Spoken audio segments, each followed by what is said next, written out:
Hey everyone, welcome to Craving Something Scary, where it's all horror all the time.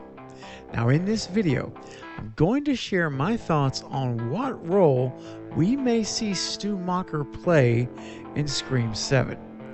Now he made a very interesting comment in February about his role that seemed like a joke at the time.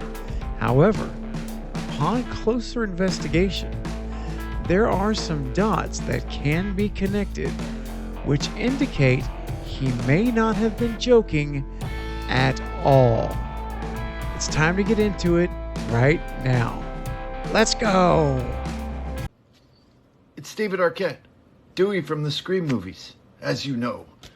Remember, there's only one rule to surviving a horror movie, and that's subscribing to Craving Something Scary.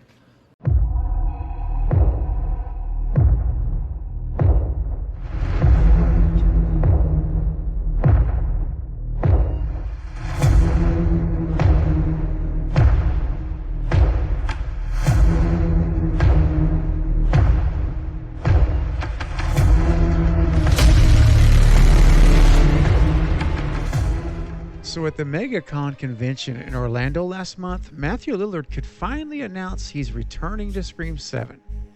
Now, People magazine reported his comments from the convention, and let's take a look at what he said. Quote, "I've been asked literally 1,000 times a day since the first movie ended if I'm coming back, and I'm happy to report I am," Lillard said. Asked for whether he'd be reprising his role as Stu, the actor joked, "I come back as a fairy godmother. It's gonna slay." All right, so initially his comment about returning as a fairy godmother was taken by pretty much everyone, even myself, as a joke. I mean, the writer of this article even framed it as the quote actor joked.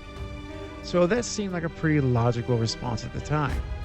However, new information was discovered at the filming location for Scream 7, and I was the first person to share this information with you guys in my exclusive images video found right here on the channel in the videos tab.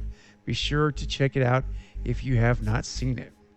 Now, just for a reminder, at the local theater there was a poster being displayed for all to see, and it shows that the Pine Grove High School Drama Club is putting on a play of the Fairy Princess. Now here's where things get very interesting when considering Matthew Lillard's comments. But before we start to see how this may impact Stu Macher's role, I want to share what the Fairy Princess story is so we're all on the same page.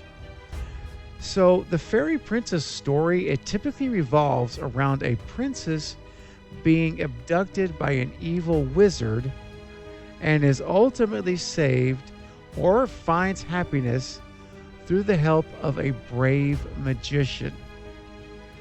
All right, so if we take this basic premise as the framework, let's look at the traditional role of the fairy godmother in fairy tales. Now, in fairy princess stories, the fairy godmother is a magical figure who acts as a mentor or guide, using her powers to help the princess overcome adversity and achieve her dreams, often through magical transformations or interventions. So let's unwrap this even further in terms of the magical perspective. So when we're talking about magical intervention, all right, fairy godmothers are known for their ability to perform magic, often using it to help their godchildren. All right. Now, the fairy godmother represents hope and the possibility of a brighter future, offering a glimmer of optimism even in the darkest of times. And they're often associated with magical transformations, as I mentioned, granting wishes, those type things. So if we're going to take the play of the fairy princess and apply it to the Scream 7 framework. It gives us the following possible scenarios. So there's going to be 3 central characters to the story. Number 1, we've got the fairy princess. Now, in my mind, this would make sense to be Sydney's daughter, played by Isabel May. You know, she's in high school, she has the friend group, and I'm going to go out and say I think she may even be playing the fairy princess role in the play, the high school play itself. Now, number 2, we've got an evil wizard. So I immediately think this is a Ghostface character, right? An evil wizard, evil Ghostface, they kind of go together. So I see that being Ghostface here.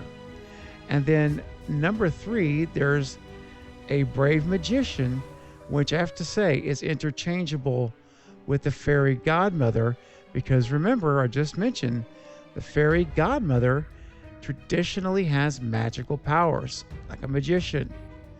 So this is where we have to look at Stu's role and how it will fit him potentially.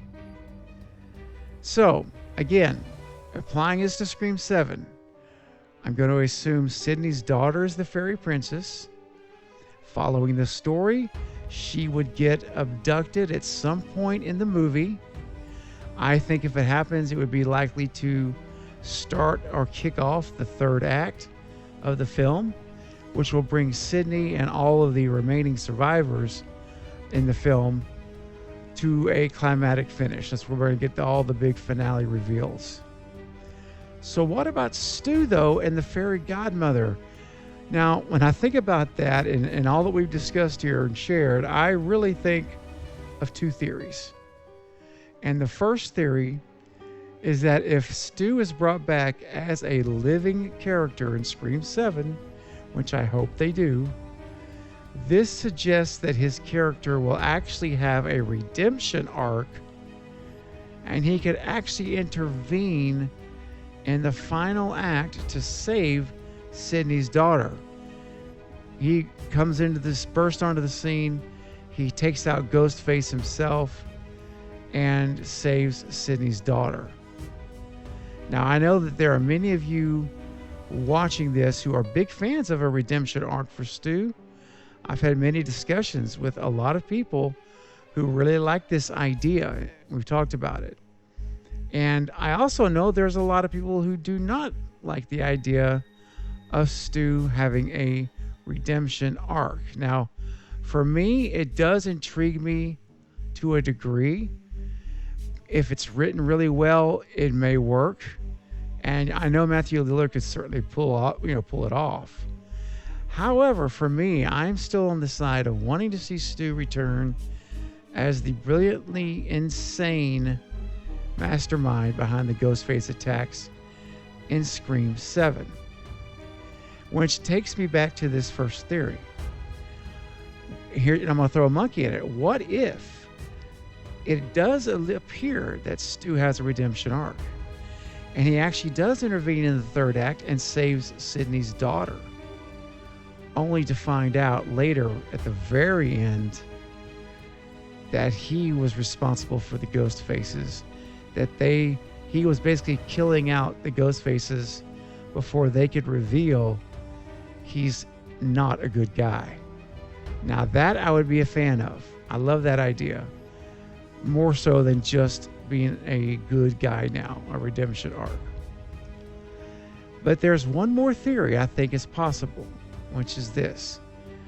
If Stu is not brought back as a living character, which would be a huge missed opportunity, but if they do that, then Stu could somehow appear in Sydney's dreams, or maybe in her mind and thoughts, and actually helps guide Sydney to find her abducted daughter so that she can save the day.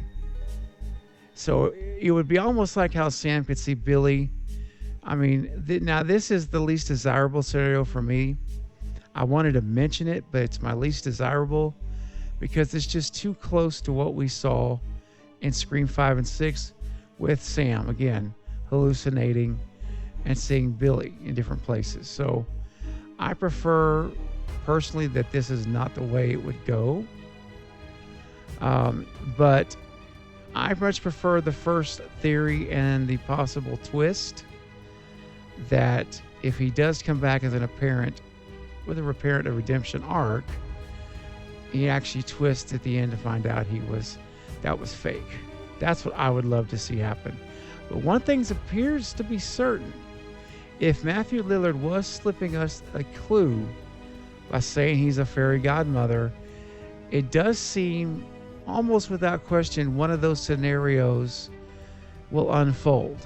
We'll either have a genuine redemption arc as a living character or as a figment of Sydney's mind, or he will come back and appear to be a redeemed person. A redemption arc will appear to have happened, but he twists at the end and shows his true colors. Maybe as a cliffhanger. Very possible. So these are the dots I've connected, guys. I've given this a lot of thought. I didn't hurry up and make a video last month. I could have jumped on it right when it came out, but I didn't do that. And I told you guys before, I would rather take time and give things a lot of thought and then share them with you, so that hopefully you'll get some ideas to start your theories, or maybe you already have one of these theories. And that leads me to say now that I want to know what you think. What are your thoughts about the fairy princess story and Matthew Lillard's comments? Does this spark any ideas or new ideas at all in your mind about what you think could happen? Do you think one of my two scenarios could unfold, or maybe have the twist where he appears to be good but then he's really not? What do you think? Leave your thoughts, ideas, and theories in the comments section below right now. It's the only way I'll know what you're thinking, guys. And this is such an awesome topic. I really hope you'll leave your comments so that I can know what's out there and what you guys are digging up, because you come up with some really great theories. All right. So, guys, that's all for this update, but I'll be back with more Scream 7 and other horror movie content soon. In the meantime, don't forget to like this video and please subscribe to the channel if you enjoy the content. And until next time, this is Craving Something Scary, where it's all horror all the time. Thanks for watching.